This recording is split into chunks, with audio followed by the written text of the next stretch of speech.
Hi, I'm Laurie Dickson. I'm the recharge coach for Southern Colorado. I live in Durango and I have two great guests. They're Nissan LEAF drivers with me today. We're going to explore with these seasoned EV owners the reasons why they choose to own an electric car, why EVs are a great vehicle for older adults, and why those on limited incomes should consider purchasing a new or used EV. This is John Lyons, and he's going to tell you about the make and how long he's owned his Nissan LEAF. This LEAF is a 2013 model, and I bought it about 3 years ago for $9,000, which is a terrific bargain for a terrific vehicle. And this is one of the reasons that I think that low-income people will really be happy with this. So you bought your vehicle used? I did. This is Gail, and she's going to tell you about her Nissan LEAF experience. Hi, I'm Gail, and I bought my Nissan LEAF in 2017, so I've had it for a little over 3 years, and I bought it through the 4-Core Group Buy program, which really helped make it a lot more affordable, along with the federal and the state tax credits, which were very, very helpful. I love my LEAF. It's so much fun to drive. It's quiet. I have good acceleration. It's great. Gail, where do you normally charge? So normally I charge at home, but whenever I'm out in town, this is a common place for me to charge, whether I'm going to Smiley or someplace else in town, or downtown near the transfer station. That's the other place I charge. And John, where do you usually charge? It's the same for me, almost always exclusively at home. But when I am here, I will use this facility or the transit center for the same reasons that Gail does. Yeah, and if you charge at home, do you use a standard outlet or have you installed a level 2 in your garage? I still use the standard outlet. I talked to an electrician for putting in the 240, but the cost just didn't seem to justify it for a vehicle with the battery size like this. Now, a larger battery size vehicle would make it worthwhile. It may be worthwhile for a vehicle like Gail's, but I have no trouble with it. I just charge it during the off-peak rates at La Plata Electric, and I have never had a problem filling it. So how long does it take you to charge to get to a full charge? It's about 12 hours, and I think if I had the level 2, it would be approximately half of that. Yes, I have a nice plug in my garage, and that's usually where I charge. I either park my car right outside the garage or in the garage. And it's just 110, so I do the slow charging, and so that works just fine for me. And I think it takes about 5% an hour. So if I'm charging to 60, well, if I'm charging 60%, which would be from 20% up to 80%, it's about 12 hours.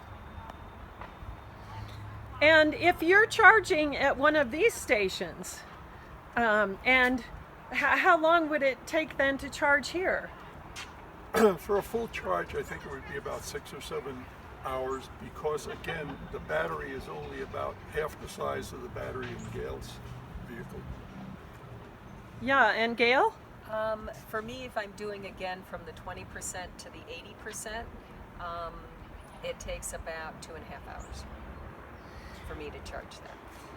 So is charging complicated? I mean, a lot of older adults are going to ask, is charging a complicated thing, and why would it be better than stopping at a gas station? It's much easier. I have a key here to ChargePoint, which are the people who manufactured the charger, and all I have to do is wave it in front of the meter. It recognizes this, and it will if there was a charge here, a monetary charge, they would bill me for it. And I can show you how easy it is to plug in. Well, we'd love it. So give us an example of how you charge it at this charging station. Okay.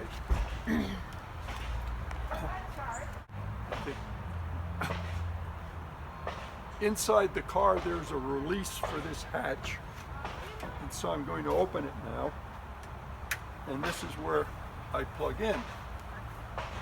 This small plastic device is the key.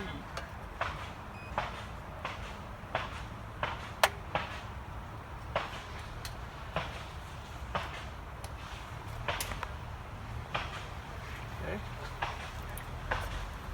So it says this plug, this charger is available, and I plug it in, and it's ready to go. The lights on the dashboard are blinking, which means that it's charging. Now, if I were to leave this overnight, which I do sometimes, and it was fully charged about 4 o'clock in the morning, it would automatically turn off, all the lights would go out, and then I would know that it was full. Gail, so you have a little different method of charging, and so explain how you do it when you arrive at one of these charging stations. All right.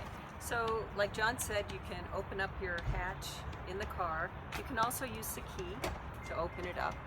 Very easy. And you just open up that part. Now, I have an iPhone, and I have a wallet on my iPhone. So in my wallet, I have the charge point. So I just put my finger on there to use it. Put it near the reader. Take it out. This is locked before you do that, and then just simply plug your car in. So I don't need anything separate. I just have it right here. So John, why don't you tell us why electric vehicles are such a good idea for older adults, and whether they're new or used? There are two primary advantages for people to use older vehicles. One is they are very, very inexpensive to buy. Like 3 years ago, I bought this wonderful car for $9,000. I think you can probably get them now for about $6,000. And the reason for that is the newer cars have such a greater range than the older ones. But I use this for short trips just around town. So that's one thing. They're very inexpensive to purchase. Okay? Another reason is they're so inexpensive to operate. As I said, I bought this 3 years ago, and the only time I've ever had it to a dealer is to put the snow tires on. So in 3 years, there have been no maintenance charges whatsoever. Usually old vehicles may be inexpensive to buy, the gasoline-powered ones, but they are so expensive to maintain because things keep breaking down. Things don't break down here. The conventional engines have over 2,000 parts in them. This has less than 30, so there's not much to break. Cost associated. Is it more expensive to run your Nissan LEAF than a gas-powered vehicle? No, it's much less expensive. Actually, I have 3 years history on this vehicle now, and I drive about 6,000 miles on it because they're all short trips where they come down to a little less than $500 a month. I've calculated that the cost of fuel, which is electricity, is 2.5 cents a mile as opposed to more than 10 cents a mile for gasoline. Okay.